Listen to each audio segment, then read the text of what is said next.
Welcome to Priya Thakur tutorials. आज की video का टॉपिक है गम्स। सिलेबस में ये कंबाइंड टॉपिक है गम्स एंड रीजन्स, बट आज इस वीडियो में हम सिर्फ गम्स वाले पार्ट को ही कवर करेंगे। सो स्टार्ट करते हैं। Gums are colloidal in nature, soluble in water, sweet in taste, formed as a result of gummosis of internal tissues involving the decomposition of cellulose। अब देखो, जो गम्स होती हैं वो कोलाइडल इन नेचर होती हैं, वाटर सॉल्युबल होंगी और स्वीट इन टेस्ट होती हैं, और ये गमोसिस के प्रोसेस के थ्रू इनकी फॉर्मेशन होती है। आप ऐसा बोल सकते हो कि the formation of gums, the process of formation of gums is gummosis. उसमें क्या होता है कि इंटरनल गमोसिस होती है इंटरनल टिश्यूज़ की, जिसमें डीकम्पोजिशन होती है सेलुलोज की। ठीक है, सो आप ऐसा बोल सकते हो, formed as a result of gummosis of internal tissues involving the decomposition of cellulose. They are close allies of pectin and are naturally exuded when the plants are wounded। ठीक है, सो क्या होता है, ये क्लोज अलाइज होते हैं pectin के, और ये नेचुरली प्लांट से जो है वो एक्सूड हो जाती हैं during wounded conditions. Gums primarily formed due to the disintegration of plant cellulose. ठीक है, सो अगर देखें तो गम की फॉर्मेशन की होती है due to the disintegration of plant cellulose. This process is known as gummosis. ये मैंने ऑलरेडी आपको बता दिया। जो गम्स की फॉर्मेशन का प्रोसेस होता है उसको हम क्या बोल देते हैं, गमोसिस, जिसके अंदर क्या होता है, गमोसिस के प्रोसेस में डिसइंटीग्रेशन होती है प्लांट सेलुलोज की। The gum exudation is a spontaneous action and it takes place particularly when the bark cracks in responses to prolonged heat or due to some diseases or poor health।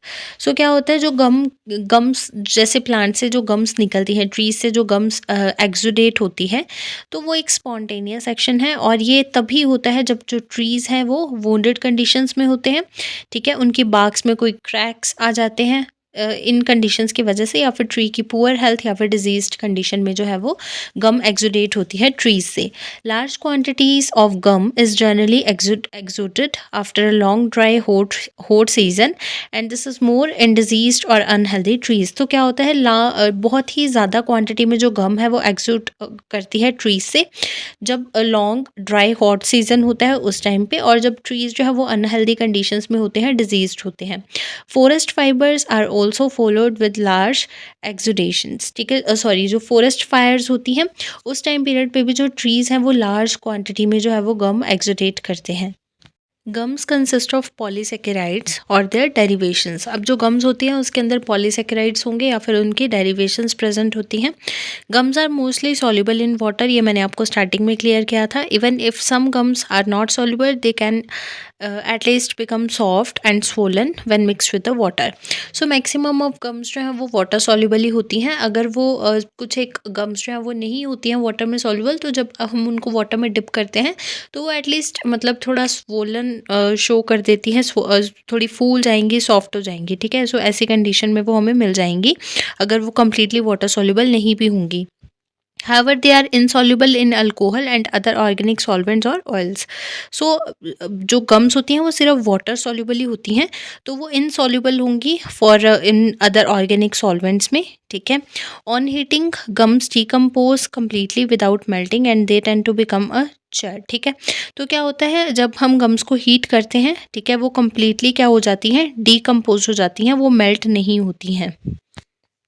Most gums emanate from plants in a liquid form. They dry up into translucent, amorphous, tear-shaped bodies or flakes on contact with air। अब देखो, जैसे ही वो जो gums हैं वो trees से मतलब निकलेंगी, उस टाइम पे वो लिक्विड कंडीशन में होती हैं, लिक्विड फॉर्म में होंगी। जैसे ही वो एयर के कांटेक्ट में आती हैं वो ड्राई होती हैं, तो वो क्या हो जाती हैं, ट्रांसलूसेंट, अमॉर्फस और टीयर शेप की बन जाएंगी। ठीक है, या फिर flakes on contact with air. ठीक है, एयर के कॉन्टैक्ट में आने के बाद वो चेंज हो जाएंगी। There are a number of trees in India which are source of gums. अब बहुत सारे ट्रीज हैं इंडिया में जिनसे हमें गम्स जो है वो ऑब्टेन होती हैं। ठीक है, जिससे हमें गम्स मिलती हैं। सो वन बाय वन हम डिस्कस करेंगे कि कौन कौन से इंपॉर्टेंट ट्रीज हैं जिनको हमने लर्न भी करना है, और ये इंपॉर्टेंट ट्रीज है जो कि मेजर सोर्स ऑफ गम्स हैं। ठीक है, सो बोटानिकल नेम देखेंगे, कॉमन नेम देखेंगे, और कौन सी गम जो है वो उनसे ऑब्टेन होती है, और उन ट्रीज की क्या फैमिलीज हैं। इस तरह से हम एक टेबल फॉर्म में जो है, टेबुलर फॉर्म में इसको लर्न कर सकते हैं। सो फर्स्ट यहाँ पे आ जाता है Acacia nilotica is the botanical name. Common name आ जाएगा बबूल, इससे हमें बबूल गम ऑब्टेन होती है और फैमिली आ जाएगी इनकी म्यूमोसेसी फैमिली से ये बिलोंग करते हैं। सेकंड है अकेशिया अरेबिका, जो कि अगेन इसका भी बबूल ही कॉमन नेम है क्योंकि अकेशिया का ही कोई और स्पीशीज़ है।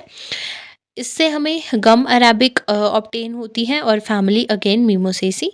थर्ड इज़ अकेशिया सेनेगल, जिसको हम कॉमन लैंग्वेज में खैर बोल देते हैं। इससे हमें गम अरेबिक ही ऑब्टेन होती है और फैमिली आ जाएगी म्यूमोसेसी।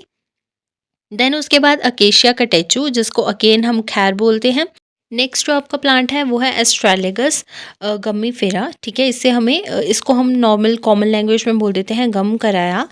एंड इससे हमें जो गम ऑब्टेन होती है उसका नाम है ट्रैगाकैंथ गम, जो कि फैबेसी फैमिली से ये जो है वो बिलोंग करता है। नेक्स्ट इज स्टेरोकार्पस मार्सूपियम, जिसको हम इंडियन किन्नू बोलते हैं। इससे हमें गम किन्नू ऑब्टेन होती है, अगेन ये फैबेसी फैमिली से बिलोंग करता है। नेक्स्ट इज बूटिया फ्रोंडोसा, जिसको हम पलाश बोल देते हैं। इससे हमें बंगाल किन्नू गम ऑब्टेन होती है और फैबेसी फैमिली से ये बिलोंग करता है। देन उसके बाद आ जाएगा लेनिया ग्रैंडिस, जिसको एश ट्री बोलते हैं। इससे हमें जिंगम गम ऑब्टेन होती है, एनाकार्डियेसी फैमिली से ये बिलोंग करता है। नेक्स्ट इज बॉम्बेक्स मेलाबारिकम, जिसको हम सिम्बल बोलते हैं। इससे हमें कतीरा गूंद, जिसको हम बोल देते हैं कतीरा गम, वो हमें ऑब्टेन होती है, मालवेसी फैमिली से ये बिलोंग करता है। मोरिंगा मोरिंगा टेरोगोस्पर्मा, ठीक है, मोरिंगा टेरिगोस्पर्मा, जिसको मोरिंगा बोल देते हैं कॉमन लैंग्वेज में। इससे हमें मोरिंगा गम ही ऑब्टेन होती है और मोरिंगेसी फैमिली से ये बिलोंग करता है।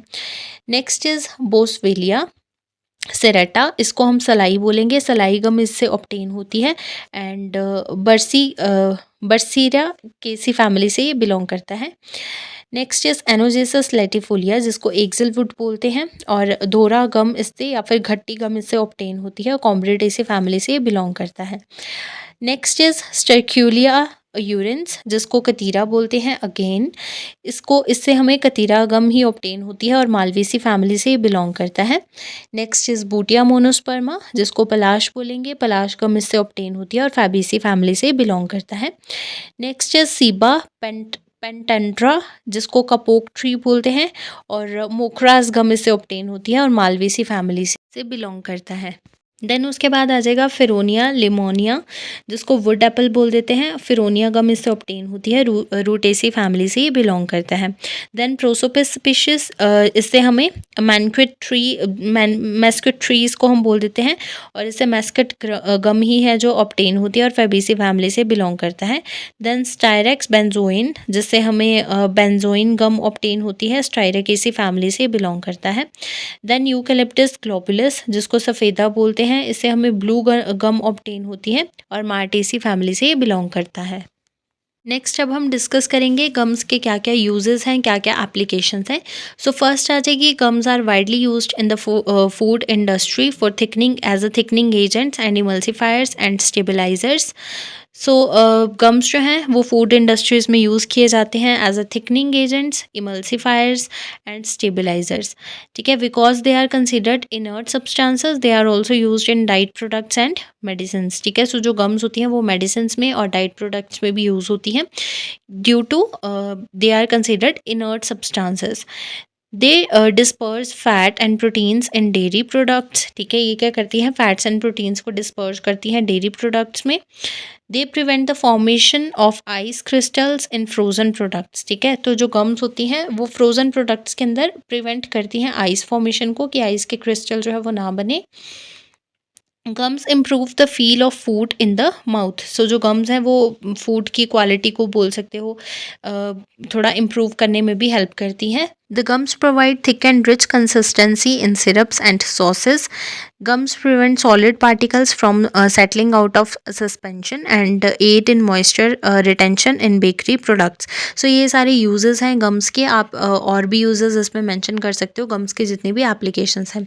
So इस तरह से आप अपना क्वेश्चन attempt कर सकते हो, जिसमें आप complete पहले gums क्या है, ठीक है, वो water soluble है, ये सब कुछ उसकी बता के basic information, then उसके बाद जो इसमें सबसे इम्पॉर्टेंट पार्ट है वो ये है कि आपको पता होना चाहिए कौन से ट्रीज़ जो है, एटलीस्ट आप 10 या 15 ट्रीज़ तो लर्न करने ही आपको पड़ेंगे कि कौन कौन से ट्रीज़ से हमें गम्स ऑब्टेन होती हैं, और वो ट्रीज़ की फैमिली क्या है, उनका बोटानिकल नेम, और कौन सी गम उनसे जो है वो ऑब्टेन होती है।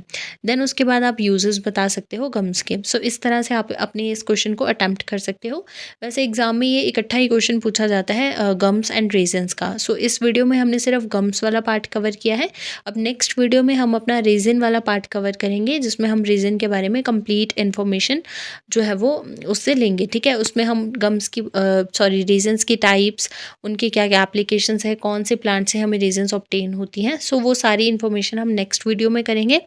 इस वीडियो में हमने गम्स वाला कंप्लीट पार्ट कवर किया है। So this is all about gums.